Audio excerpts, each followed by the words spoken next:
Welcome back students. आज हमारे पास हमने पिछले वीडियो में आपने रिफ्लेक्शन के बारे में पढ़ा था, इमेज फॉर्मेशन वगैरह हमने पढ़ी थी। आज हमने पढ़ना है reflection of light. Now what is reflection of light? देखो, हमने देखा था कि when ever light falls on a smooth surface, किसी भी स्मूथ सरफेस के ऊपर जब लाइट पड़ती है तो वो क्या होती है, रिफ्लेक्ट बैक होती है उसी मीडियम में, सेम मीडियम में वापस आती है with the same angle, that is known as reflection of light. ठीक है, लेकिन अब हमारे पास यहाँ पे मीडियम जो था वो क्या था, एक ही था, सिंगल मीडियम था। लेकिन जब अगर हमारे पास एक लाइट रे जो है एक मीडियम से दूसरे मीडियम में जा रही है, उस केस में क्या होगा, यहाँ पे हमारे पास मान लो this is medium 1 and this medium 2। अगर लाइट फर्स्ट मीडियम से स्ट्रेट जा रही है, फर्स्ट मीडियम से सेकंड मीडियम में ट्रांसफर हो रही है, सेकंड मीडियम में ट्रांसफर होती है, तो वहां पे क्या होता है, at the interface of the medium transparent होता है। यहाँ पे मीडियम जो है दोनों ट्रांसपेरेंट होंगे। यहाँ पे एट द इंटरफेस पे जहाँ पे मीडियम जो है वो चेंज हो रहा है, वहां पे लाइट जो है वो क्या होती है, बेंड होती है। लाइट जो है वो बेंड होती है, और इसी बेंडिंग ऑफ लाइट रे को, that bending of light ray when it goes from one medium to another medium, that is known as reflection of light. That कि जब भी लाइट रे एक मीडियम से दूसरे मीडियम में ट्रैवल करती है, मतलब उसका मीडियम जो है वो चेंज होता है, उस केस में लाइट जो है वो बेंड होती है, अपने पाथ से जो है वो थोड़ा सा अपना पाथ जो है वो चेंज करती है, that is known as reflection of light. जैसे फॉर एग्जांपल आपके पास लाइट जो है, मैंने एक मीडियम ले लिया एयर और दूसरा मीडियम ले लिया ग्लास। लाइट जो है एयर से जा रही है, ठीक है, स्ट्रेट जाती है। We know that light always travels in a straight line. यहाँ से लाइट जो है स्ट्रेट लाइन से चल रही है। आफ्टर दैट जब ये ग्लास में ट्रैवल होती है, ग्लास में पास होती है, ये क्या करती है, इस जहाँ पे इसका मीडियम चेंज होता है वहाँ पे क्या करती है, लाइट अपना पाथ जो है थोड़ा सा बेंड करती है, उसके बाद फिर से स्ट्रेट लाइन में मूव करती है। क्योंकि लाइट जो है हमेशा स्ट्रेट लाइन में मूव करती है, that is known as rectilinear property of light, that light always travels in a straight line. तो इसी तरह से यहाँ पे भी लाइट जो है, यहाँ जब एयर में थी तब भी स्ट्रेट मूव कर रही थी, जब ग्लास में है तब भी स्ट्रेट मूव करी, लेकिन सिर्फ इंटरफेस पे जहाँ पे इसका मीडियम चेंज हो रहा है, वहां पे क्या करती है, लाइट अपना पाथ जो है वो बेंड करती है। That bending of light ray is known as reflection of light. Bending of light ray is known as reflection of light. Okay, clear? क्या होता है रिफ्लेक्शन ऑफ लाइट? जब भी, सबसे पहले ये आपको तो मुझे लगता है क्लियर होगा कि व्हाट इज मीडियम। मीडियम क्या होता है? मीडियम होता है कोई भी चीज, कोई भी ऐसे सब्सटेंस हो सकते हैं जहां से लाइट जो है या कोई भी चीज जो है वो ट्रैवल करती है, that is known as medium. तो यहाँ पे हमारे पास मीडियम जो है वो सॉलिड भी हो सकता है, लिक्विड भी हो सकता है और गैस भी हो सकता है। यहाँ पे हमने क्या बोला, मैंने सिर्फ एयर और ग्लास की बात की, दैट मीन्स एक ग्लास क्या है, दैट इज सॉलिड, और एयर क्या है, दैट इज गैस और सॉलिड की बात की। तो यहाँ पे हमारे पास लाइट जो है वो बेंड करती है। लाइट जो अपना पाथ बेंड क्यों करती है, दैट इज, इसके पीछे भी एक रीजन है कि लाइट अपना पाथ बेंड क्यों करती है। देखिए, जब लाइट एयर में चल रही होती है तो उस केस में उसकी वेलोसिटी जो है वो काफी ज्यादा होती है। वेलोसिटी, मैक्सिमम वेलोसिटी एयर में होती है, दैट इज 3 × 10⁸ मीटर पर सेकंड। लेकिन क्या होता है, ये मीडियम जो है दैट इज रेयर का मतलब होता है इसकी डेंसिटी जो है वो कम है, और ये मीडियम जो है ग्लास जो है दैट इज डेंसर का मतलब इसकी डेंसिटी क्या है, ज्यादा। डेंसिटी ज्यादा है तो जिसकी वजह से यहाँ पे इसकी स्पीड जो है वो कम हो जाती है। ये स्पीड कम होने की वजह से यहाँ पे हमारे पास लाइट जो है वो अपना रास्ता बेंड कर देती है, लाइट जो है उसमें बेंडिंग आ जाती है, that is the cause of reflection. What is the cause of reflection? The cause of reflection is the change in the speed of light. Change in the speed of light when it goes from one medium to another medium, that is the cause of reflection. Now, अब हमारे पास, जैसे हमने उसमें पढ़े थे laws of reflection, किसमें, reflection में पढ़े थे लॉज ऑफ रिफ्लेक्शन, यहाँ पे भी हम पढ़ेंगे। यहाँ पे भी हमारे पास दो लॉज ऑफ रिफ्लेक्शन है, क्या वो दोनों सेम है, क्या वो दोनों डिफरेंट है, अब हम यहाँ पे देखते हैं इसको भी। There are also 2 laws of reflection. देखिए, ये हमारे पास इसकी बेसिक डायग्राम है,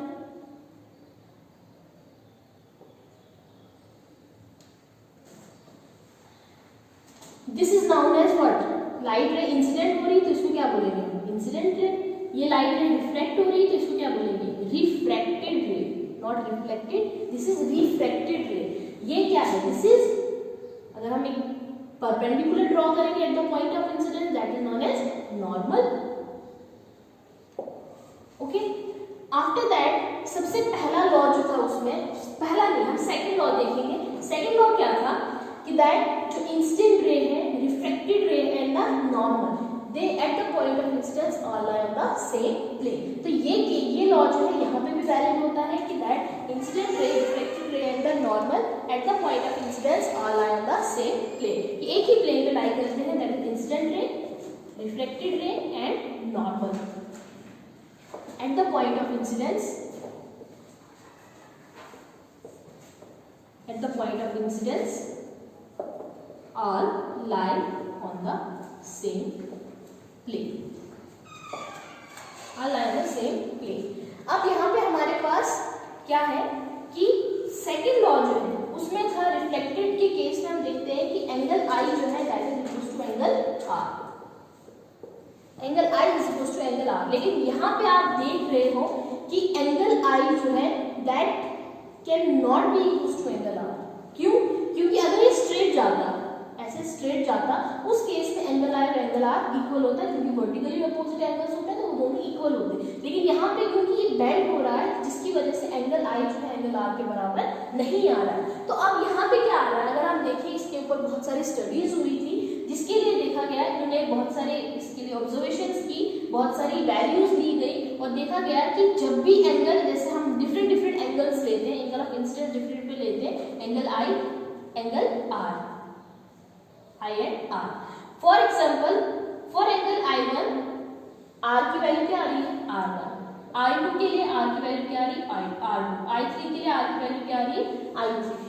तो इसमें क्या आ रहा है, अगर आप देखें इसमें एक पैटर्न आ रहा है कि that for every incident ray there is an, for every incident angle there is an refracted angle. और इन दोनों के बीच में जो रिलेशन देखा गया, इनमें देखा गया कि जो इसका sine of angle of incidence to the sine of angle of refraction is always a constant.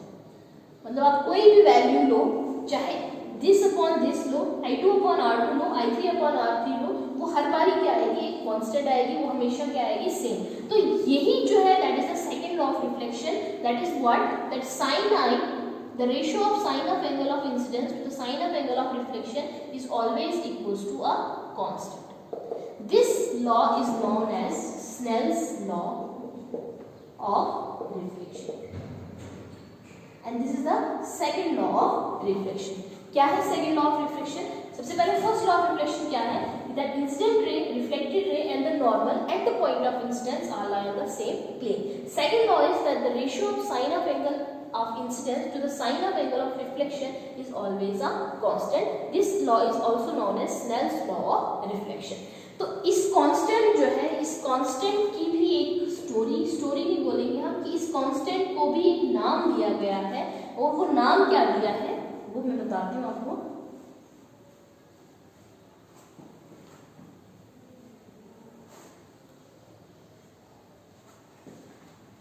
ये जो आपके पास है that sine I upon sine R is equals to constant. ये कांस्टेंट क्या है, this constant is known as refractive index. इसको हम रिप्रेजेंट करते हैं विद लेटर N, इसको बोलते हैं रिफ्रैक्टिव इंडेक्स। रिफ्रैक्टिव इंडेक्स क्या होता है हमारे पास, यहाँ पे आप किसी बुक में आप n की जगह म्यू भी देखोगे, ये भी सिंबल है इसके लिए, रिफ्रैक्टिव इंडेक्स के लिए किसी बुक में। लेकिन आपके लिए आप इसको याद करने के लिए आप इसको n रख सकते हो, that n।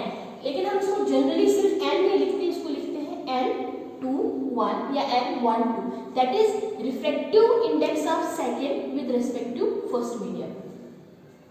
Refractive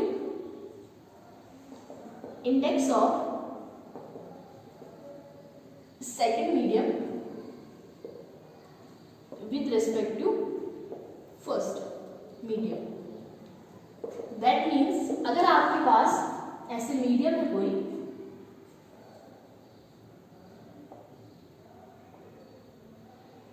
this is medium first, this is medium second. तो इस मीडियम का, इस सेकेंड वाले मीडियम का रिफ्रैक्टिव इंडेक्स क्या होगा with respect to first medium, उसको रिप्रेजेंट करते हैं n/1 से। अगर अब आपने इसको ऐसे लिखना हो, फर्स्ट मीडियम का निकालना हो, तो उसको हम कैसे लिखेंगे, n/2, that is refractive index of medium 1 with respect to medium 2।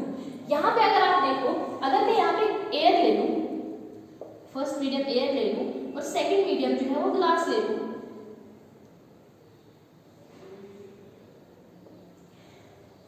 हम इसका क्या लिखेंगे, refractive index that is NGA, that is refractive index of glass with respect to air, और वो कितना आता है, उसकी वैल्यू है 1.5, दैट मींस वो ग्लास की रिफ्रैक्टिव इंडेक्स आती है आपके पास, इस ग्लास का रिफ्रैक्टिव इंडेक्स आता है दैट इज 1.5, ठीक है। और ये हमेशा हमारे पास क्या आता है, एक कांस्टेंट आता है, दैट इज व्हाई अगर आप देखो इसका कोई भी यूनिट नहीं है, why they don't have any unit, that is because कि इसका यूनिट क्यों नहीं है, क्योंकि ये रेशियो है दो सिमिलर क्वांटिटीज का, एंगल्स है दोनों सिमिलर क्वांटिटीज है, दैट इज व्हाई इसका कोई भी हमारे पास जो है वो यूनिट नहीं है, that is a unitless quantity. Refractive index जो है that is a unitless quantity.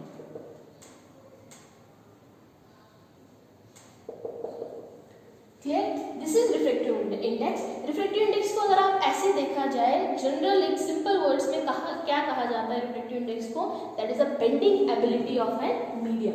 एक मीडियम किसी भी लाइट रे को कितना ज्यादा बेंड कर सकता है, that is known as refractive index. जैसे अभी हमने देखा एयर टू ग्लास, जब light ray air to glass गई उसका रिफ्रैक्टिव इंडेक्स कितना था, 1.5। अगर आप देखो जब लाइट जाती है हमारे पास air to water,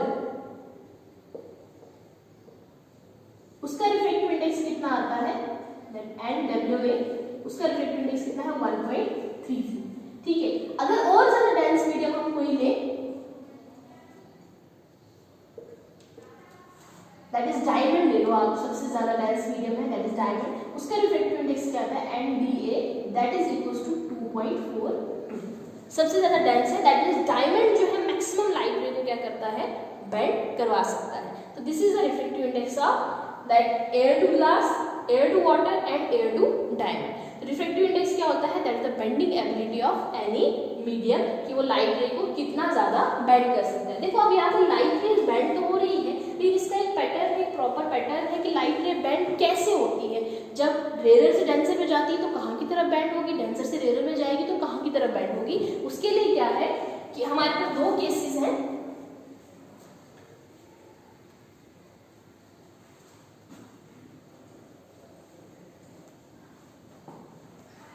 we have two cases that when light ray goes from rarer medium to denser medium,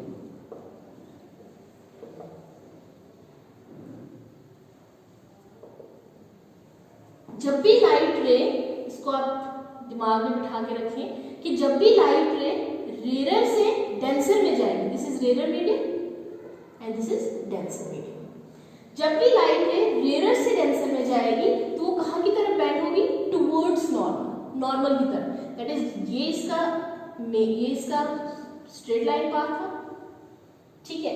लेकिन ये कहाँ की तरफ, नॉर्मल कहाँ है, दिस इज नॉर्मल, तो जब ये बेंड होगी तो नॉर्मल की तरफ बेंड होगी, इधर की तरफ आ रही है, this is when light goes from rarer to denser medium it bends towards normal। और केस सेकंड है when light goes from denser to rarer medium,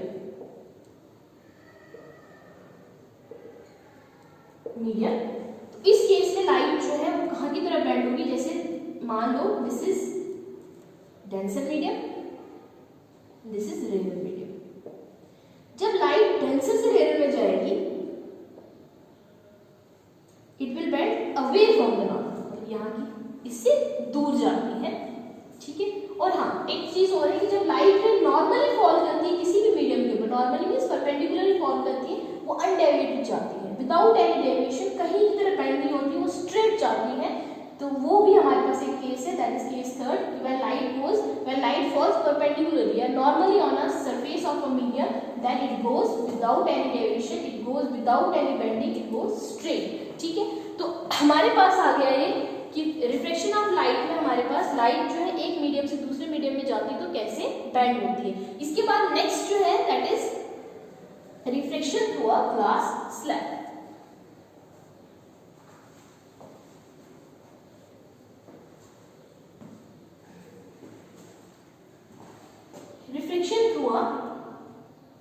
Reflection of light through a glass slab. Now what is glass slab? Glass slab क्या होता है? एक thick sheet of glass, ठीक है, that is why it is known as slab. Sheet होता है इसका, एक थिक शीट होता है ग्लास का, that is known as glass slab. अब ग्लास स्लैब में लाइट जो है वो कैसे ट्रेवल करती है, लाइट जो है उसमें रिफ्लेक्शन कैसे होती है, दिस इज ग्लास स्लैब। ठीक है, अब यहाँ पे हमारे पास दो मीडियम आएंगे आपके पास, from rare to denser and denser to rare, क्योंकि जब लाइट रे जाएगी तो वो बाहर भी निकलेगी। ठीक है, तो यहाँ पे आपके पास, ठीक है, यहाँ से लाइट रे जा रही है from rare, this is denser medium glass, and फिर अगेन बाहर निकलेगी तो this is also again a rare medium. Light ray जब यहाँ से जाएगी, रेयर से डेंसर में जा रही है तो कहाँ की तरफ बेंड होगी, टुवर्ड्स नॉर्मल। कब तक? स्ट्रेट जाएगी जब तक ना वो दूसरे मीडियम पे पड़ेगी। फिर जब डेंसर से रेयर में जाएगी तो कहाँ की तरफ बेंड होगी, अवे फ्रॉम द नॉर्मल।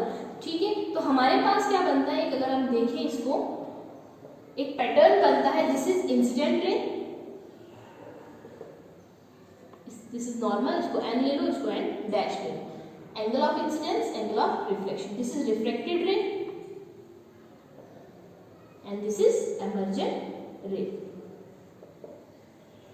अगर हम देखें इसको एक्सटेंड करें फॉरवर्ड डायरेक्शन में, बैकवर्ड डायरेक्शन में, एमर्जेंट रे या इंसिडेंट रे को, हम देखेंगे कि ये दोनों रेज जो है, एमर्जेंट रे और इंसिडेंट रे जो है, that are parallel to each other. Incident ray is parallel to emergent ray, या फिर हम बोल सकते हैं एंगल आई जो है that is equal to angle e. ये एंगल और ये एंगल क्या होंगे, दोनों इक्वल होंगे।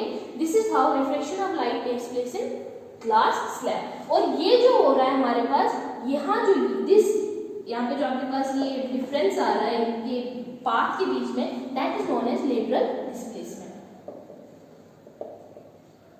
What is lateral displacement? यहाँ पे हमारे पास क्या हो रही है, डिस्प्लेसमेंट हो रही है, कोई रिवर्स नहीं हो रहा है, कुछ नहीं हो रहा है, सिर्फ लाइट जो है अपने पाथ से थोड़ा सा क्या हो रही है, डिस्प्लेस हो रही है, that is why it is known as lateral displacement. और ये जो डिफरेंस होगा इनके बीच में, दैट इज ऑलवेज इक्वल, क्योंकि पैरेलल है तो इनके बीच में, लाइन के बीच में जो ये आएगा डिस्टेंस जो है, दैट इज ऑलवेज इक्वल। तो this is how reflection of light takes place through a glass slab. तो ठीक, यहाँ पे हमारे पास हमने पढ़ा रिफ्रैक्टिव इंडेक्स क्या होता है, reflection of light through a glass slab क्या होता है। देखो रिफ्रैक्टिव इंडेक्स जो है हम एक और तरीके से भी निकाल सकते हैं, that is in the form of velocity of light. हमने देखा रिफ्रैक्टिव इंडेक्स जो है is equals to sin n I upon sin r, that is equals to n to 1। इसको हम ऐसे भी लिख सकते हैं कि that velocity of light in medium 1 upon velocity of light in medium 2, that is equals to c1 upon c2। ऐसे भी लिख सकते हैं, that is n to 1। ठीक है, इन टर्म्स ऑफ वेलोसिटी जो है हम इसको लिख सकते हैं, दैट रिफ्लेक्शन ऑफ लाइट जो है वो कैसे होती है in terms of velocity, that is n/1 upon n/1 is equal to c1 upon c2। ठीक है, तो आज के लिए इतना काफी है। आगे हम जो है नेक्स्ट लेक्चर में आपको हम आगे स्फेरिकल लेंसेज के बारे में बताएंगे कि क्या होते हैं, और आगे जो है बाकी चीजें हम उसमें पढ़ेंगे।